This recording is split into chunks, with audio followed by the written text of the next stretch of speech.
करता और बता दें कि यहाँ परामर्श देंगे। इस कार्यक्रम का आयोजन चिकित्सा सहायता उपलब्ध करने के उद्देश्य से किया जा रहा है।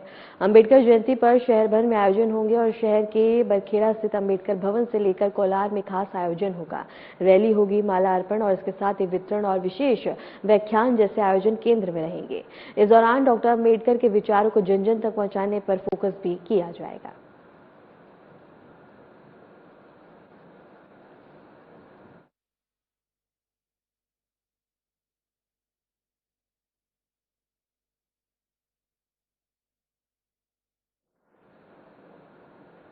स्वर्गीय भगवत शरण माथुर जी की जयंती के अवसर पर आयोजित विचार गोष्ठी एवं श्रद्धांजलि समारोह में भव्य बता दें कि मध्य प्रदेश के मुख्यमंत्री मोहन यादव ने सहभागिता की।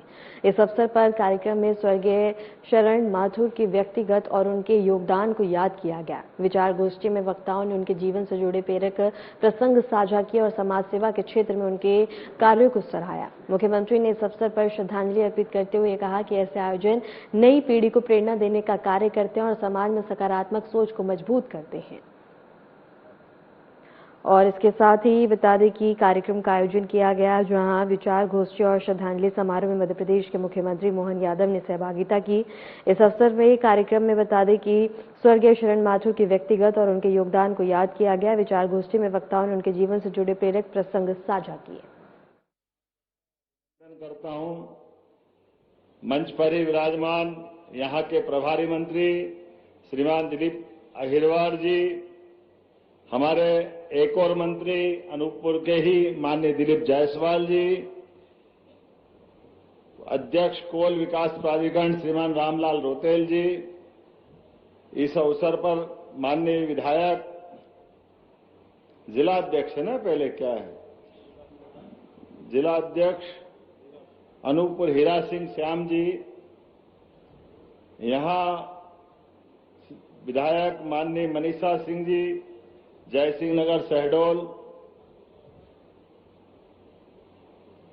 माननीय कुलगुरु अटल बिहारी वाजपेयी विश्वविद्यालय बिलासपुर, पूर्व माननीय डीएन वाजपेयी जी, इस अवसर पर मंच पर विराजमान हम सबके साथ सारे अलग अलग दायित्ववान पदाधिकारीगण और आप सबको दोनों हाथ जोड़ के प्रणाम करता हूं, अभिनंदन करता हूं।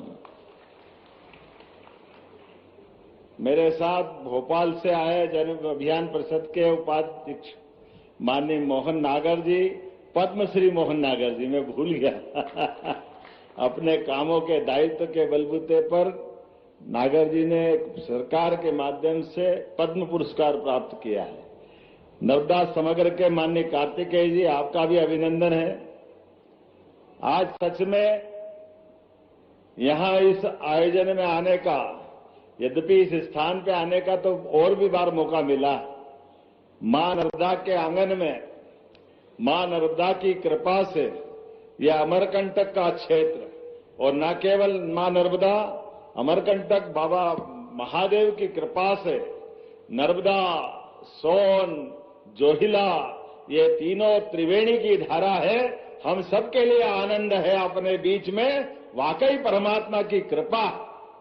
जिस अमरकंटक की इस भावना के साथ कई राज्यों के जीवन रेखा के रूप में मां नर्मदा की धारा अपना आशीर्वाद लुटाती है, और सोन भी यहां से आगे बढ़ते हुए गंगा की धारा को समृद्ध करती है।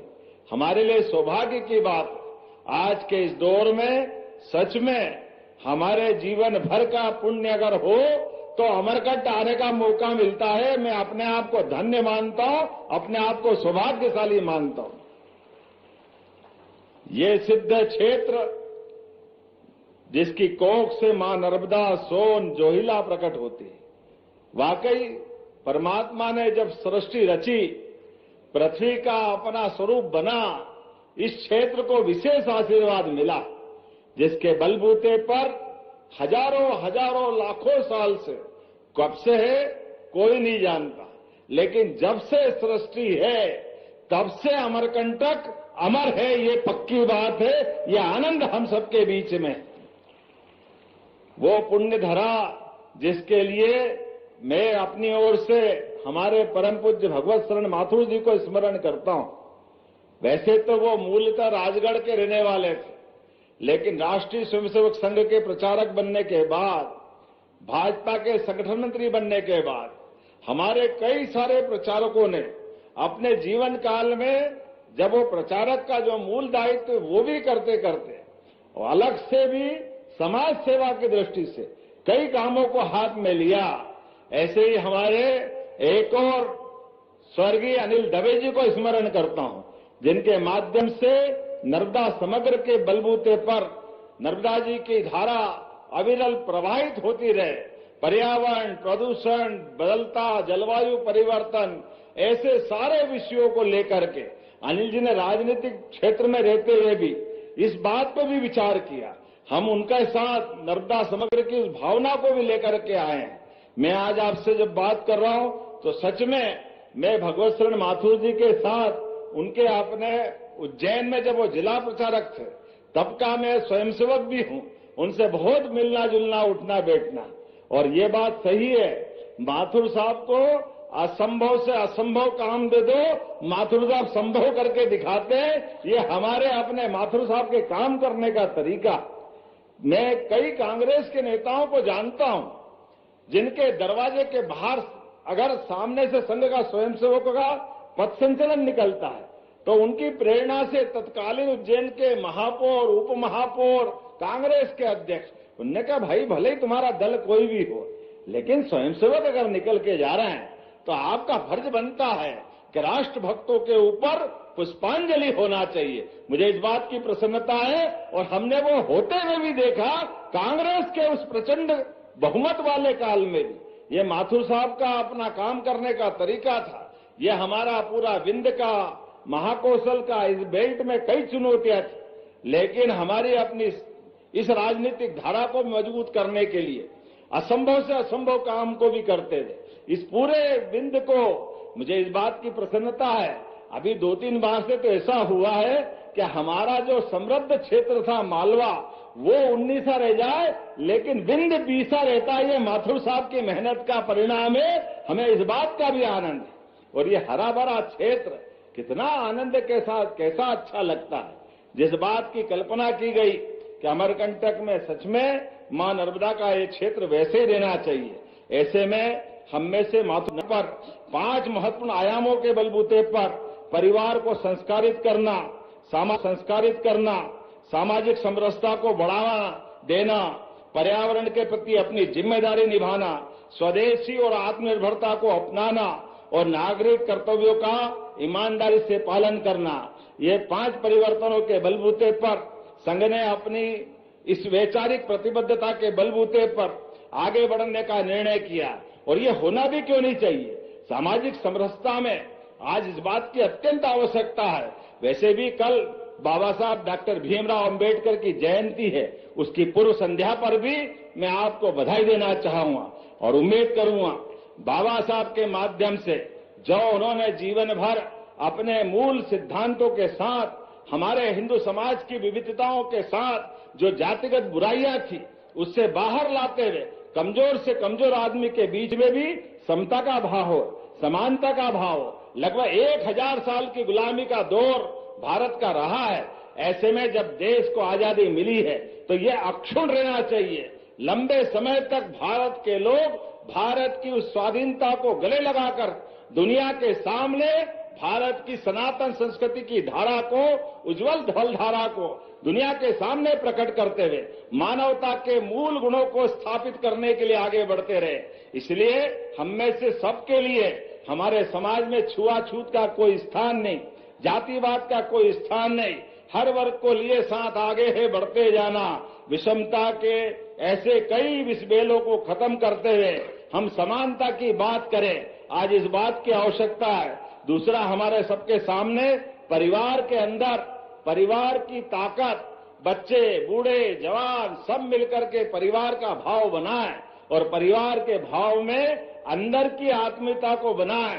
ऐसा मौका आना चाहिए कि परिवार के लोग एक समय एक साथ भोजन करें, अपने बच्चे बच्ची बड़े सबके साथ। उनकी अपनी जीवन की कठिनाइयां तो अलग अलग तरह से सब निपटते हैं, लेकिन परिवार भाव को बढ़ाने की आवश्यकता है। आज भौतिकता के माहौल में परिवार के अंदर पीढ़ियों में परंपराएं बदल रही है, संस्कारों का अभाव हो रहा है, राष्ट्र प्रेम की मामला इसी कारण से प्रभावित होता है। इसलिए आज के इस दौर में हम सब अपने परिवार के साथ बैठे, साथ भोजन करें, बच्चों को महापुरुषों के किस्से सुनाएं, राष्ट्रभक्त की धारा के साथ जोड़ करके राष्ट्र निर्माण की पीढ़ी गढ़े, इस बात की भी आवश्यकता है। साथ ही साथ पर्यावरण को लेकर के भी आज के समय में प्लास्टिक, पेस्टिसाइड, ऐसे कई प्रकार की चुनौतियां हमारे सामने हैं, जिसके बलबूते पर आज हमारी समूची प्रकृति पे संकट आया।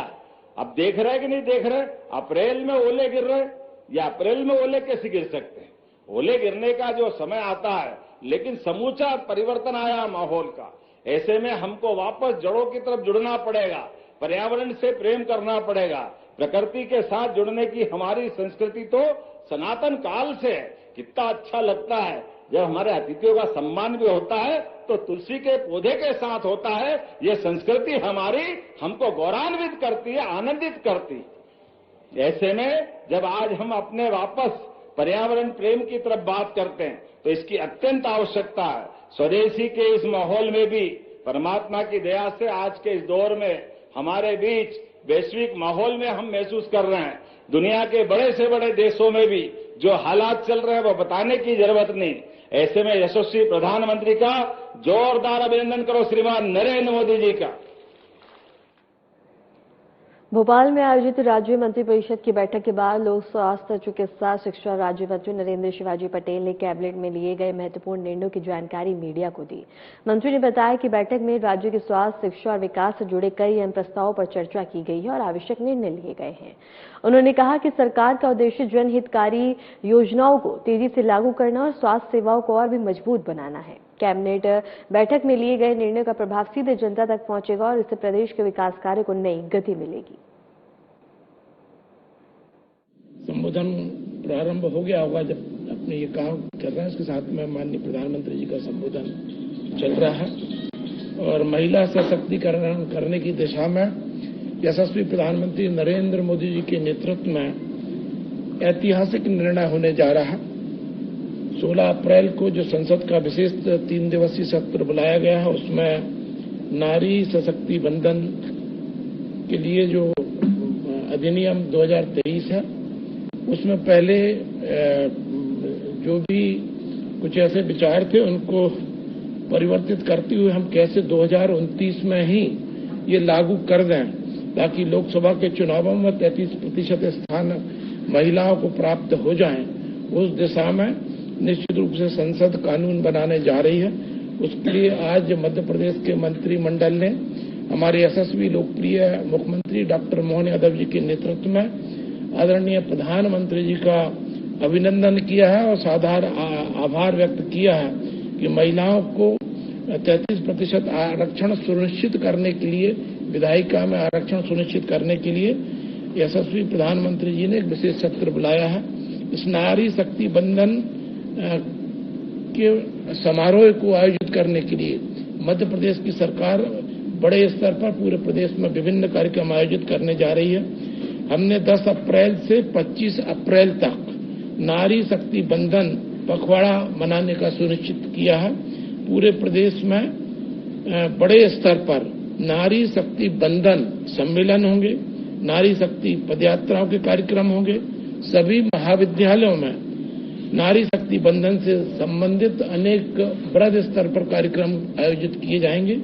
मध्य प्रदेश के अंदर हमारे यशस्वी लोकप्रिय मुख्यमंत्री डॉक्टर मोहन यादव जी के नेतृत्व में यशस्वी प्रधानमंत्री नरेंद्र मोदी जी का आभार व्यक्त करने के लिए तथा महिला सशक्तिकरण की दिशा में जो भारत सरकार आगे बढ़ी है उसके लिए हमारे जन जन तक ये बात पहुंचे, इस हेतु मध्य प्रदेश की सरकार विभिन्न कार्यक्रम आयोजित करेगी। अभी 11 अप्रैल को रायसेन में एक बहुत बड़ा आयोजन उन्नत कृषि महोत्सव मनाया गया है, जिसका उद्घाटन हमारे रक्षा मंत्री आदरणीय राजनाथ सिंह जी ने किया था। हमारे कृषि मंत्री आदरणीय शिवराज सिंह जी चौहान वहां के सांसद भी हैं और कृषि मंत्री भी हैं। वो भी इस कार्यक्रम में उपस्थित रहे। हमारे यशस्वी मुख्यमंत्री डॉक्टर मोहन यादव जी भी उस कार्यक्रम में सम्मिलित रहे थे। इस महोत्सव में उन्नत बीज, सिंचाई तकनीक, कृषि यंत्र, प्राकृतिक खेती, कम्युनिटी इंटीग्रेटेड फार्मिंग, कृषि एवं बागवानी से संबंधित कई नई तकनीकों का समावेश किया गया और जानकारी दी गई। 350 से अधिक स्टॉल लगाए गए। अनेक विषयों पर वहां पर सत्र आयोजित किए गए। कृषि वैज्ञानिक, विषय विशेषज्ञ, एफपीओ तथा प्रदेश से अनेक स्थानों से किसान बंधुओं ने भाग लिया। मध्य प्रदेश में भी हमारे यशस्वी मुख्यमंत्री जी ने 2026 को कृषि कल्याण वर्ष के रूप में घोषित किया है। निश्चित रूप से उस दिशा में ये कार्यक्रम भी बहुत सहायक सिद्ध हुआ है। साथ में जिस तरह से मध्य प्रदेश में भारतीय जनता पार्टी की सरकार जब से आई है, लगातार सिंचाई के रकबे में वृद्धि हो रही है। जब कांग्रेस थी तब केवल 7.5 लाख हेक्टेयर क्षेत्र में सिंचाई होती थी और लगातार उसमें वृद्धि हुई है। 50 लाख हेक्टेयर के लगभग हमारे पूर्व की सरकार ने कर दिया था और जब से डॉक्टर मोहन यादव जी ने कार्यभार संभाला है तब से लगातार नई नई सिंचाई परियोजनाएं बनाई जा रही हैं। आज भी मंत्रिमंडल ने मिडवासा मध्यम सिंचाई परियोजना सागर जिले के लिए 286 करोड़ रुपए की योजना स्वीकृत की है, जिसमें लगभग 7,200 हेक्टेयर क्षेत्र में सिंचाई का रकबा सागर जिले में वृद्धि होगी और इससे 3 विधानसभाओं को जो निवासरत हमारे किसान बंधु हैं वो लाभान्वित होंगे। कृषि कल्याण वर्ष के तारतम्य में ही जबलपुर में कृषि मंथन कार्यशाला का आयोजन 8 अप्रैल को किया गया था। 2026 समृद्ध किसान समृद्ध मध्य प्रदेश की थीम पर ये हमारे जो कार्यक्रम आयोजित किए जा रहे हैं उसमें कृषि मंथन कार्यशाला का भी बहुत कह सकते हैं हम कि लाभकारी एक चिंतन मनन हुआ, जिससे हम अपने किसानों को उनके व्यवसाय को लाभकारी कैसे बना सकते हैं इसकी दिशा में चिंतन मनन हुआ। अनूपपुर में मध्य प्रदेश के मुख्यमंत्री मोहन यादव ने नर्मदा उद्यम मंदिर में पहुंचकर पूजा अर्चना की और प्रदेश की खुशहाली की कामना की। दर्शन के बाद मुख्यमंत्री मोहन यादव ने कहा कि वे यहां मां नर्मदा के दर्शन के लिए आए हैं। उन्होंने कहा कि पर्यावरण, प्रदूषण और अन्य कई चुनौतियों से मां नर्मदा को सुरक्षित रखने के लिए सरकार लगातार काम कर रही है। उन्होंने आगे कहा कि इस पवित्र धारा की पवित्रता बनी रहनी चाहिए। आस्था के साथ साथ इस स्थान का भविष्य भी सुरक्षित हो, इस दिशा में सरकार ठोस कदम उठा रही है। मुख्यमंत्री ने पर्यावरण संरक्षण को लेकर सरकार की प्रतिबद्धता दोहराई है। जय, आज अमरकंटक में मां नर्मदा के उद्गम पे मैं यहाँ आया हूँ। हमारी सरकार के गठन के बाद मां नर्मदा के दोनों किनारों पर परिक्रमावासियों के लिए सब प्रकार के सुप्रबंधन करते हुए मां नर्मदा की पवित्रता बनी रहे। अविरल धारा हजारों हजार साल से बहती आई। इसके दोनों किनारों पर जथा योग्य सरकार की दृष्टि से परिक्रमावासी सहित पर्यावरण, प्रदूषण इत्यादि कई संकटों से कैसे इस वर्तमान की धारा को बचाया जा सके, ऐसे कई विषयों को लेकर हमारी सरकार काम कर रही है। विभिन्न विभाग हैं, नगरीय विकास, वन, ग्रामीण पंचायत, सभी विभागों का तालमेल करते हुए हम इस पर काम कर रहे हैं। अमरकंटक तो अमर धारा है और इस अमर धारा की पवित्रता भी बनी रहे, आस्था भी रहे, लेकिन भविष्य में ये स्थान सुरक्षित भी रहे, इस पे हम काम कर रहे हैं। उम्मीद करते हैं कि इस पूरे क्षेत्र में बाकी आशीर्वाद। मध्य प्रदेश के बालाघाट में ई टोकन प्रणाली में अनियमितताओं को लेकर प्रशासन ने सख्त कदम उठाते हुए 36 खाद दुकानदारों के लाइसेंस रद्द कर दिए। इस कार्रवाई के बाद जिले में खाद वितरण व्यवस्था को लेकर हड़कंप मच गया और बता दें कि किसानों को समय और पारदर्शी तरीके से खाद उपलब्ध कराने के लिए प्रशासन ने ई टोकन प्रणाली लागू की थी, लेकिन निरीक्षण के दौरान सामने आया कि कई खाद दुकानदार इस सिस्टम का सही तरीके से पालन नहीं कर रहे थे। प्रशासन ने संकेत दिए हैं, यदि अन्य दुकानों में भी गड़बड़ी पाई जाती है तो आगे भी कड़ी कार्रवाई की जाएगी।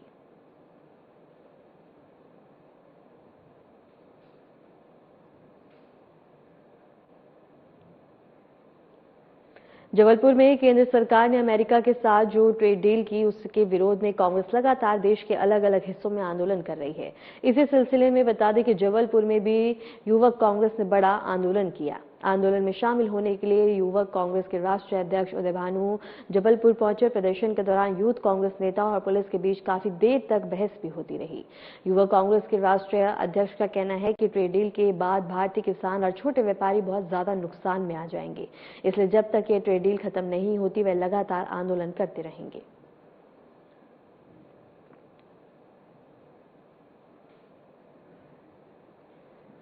इंदौर में मेट्रो परियोजना के तहत भूमिगत टनल के लिए खुदाई का काम औपचारिक रूप से शुरू कर दिया गया है। इस निर्माण कार्य के साथ ही आसपास के क्षेत्रों में सुरक्षा और जोखिम को लेकर चिंता भी बढ़ गई है। इंदौर मेट्रो के विस्तार के तहत कुछ हिस्सों का भूमिगत बनाया जा रहा है, जिसके लिए टनल, बोरिंग मशीन और अन्य आधुनिक तकनीकों से गहरी खुदाई की जा रही है। ये काम शहर के घनी आबादी वाले क्षेत्रों से होकर गुजर रहा, जिससे सतह पर बसे मकानों और इमारतों पर असर पड़ने की भी आशंका जताई जा रही है।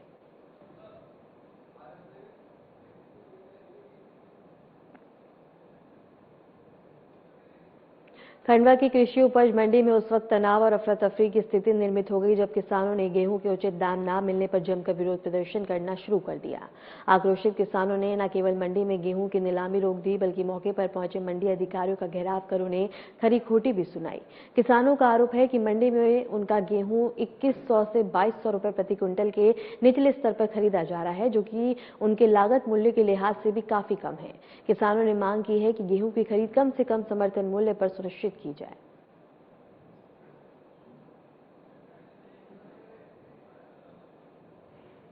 सतना के देवेंद्र नगर निवासी 26 वर्षीय रवि रजक का पथरी के ऑपरेशन के दौरान कथित लापरवाही का मामला सामने आया। परिजनों के अनुसार युवक का ऑपरेशन पाठक अस्पताल में किया गया था, जिसके बाद उसकी हालत बिगड़ने लगी और स्थिति गंभीर को देखते हुए उसे रीवा रेफर कर दिया गया, जहां उपचार के दौरान ही उसकी मौत हो गई। मृतक के परिजनों ने डॉक्टर पर गंभीर आरोप लगाते हुए दावा किया है कि ऑपरेशन के दौरान रवि की किडनी निकाल ली गई। इस मामले में डॉक्टर और परिजनों के बीच हुई बातचीत का एक ऑडियो भी सोशल मीडिया पर वायरल हो रहा है, जिससे विवाद और ज्यादा बढ़ गया। घटना की जानकारी मिलते ही मौके पर सीएसपी सहित तीनों थाने के पुलिस बल मौके पर तैनात कर दिए गए। पुलिस पूरे मामले की जांच में जुटी हुई है।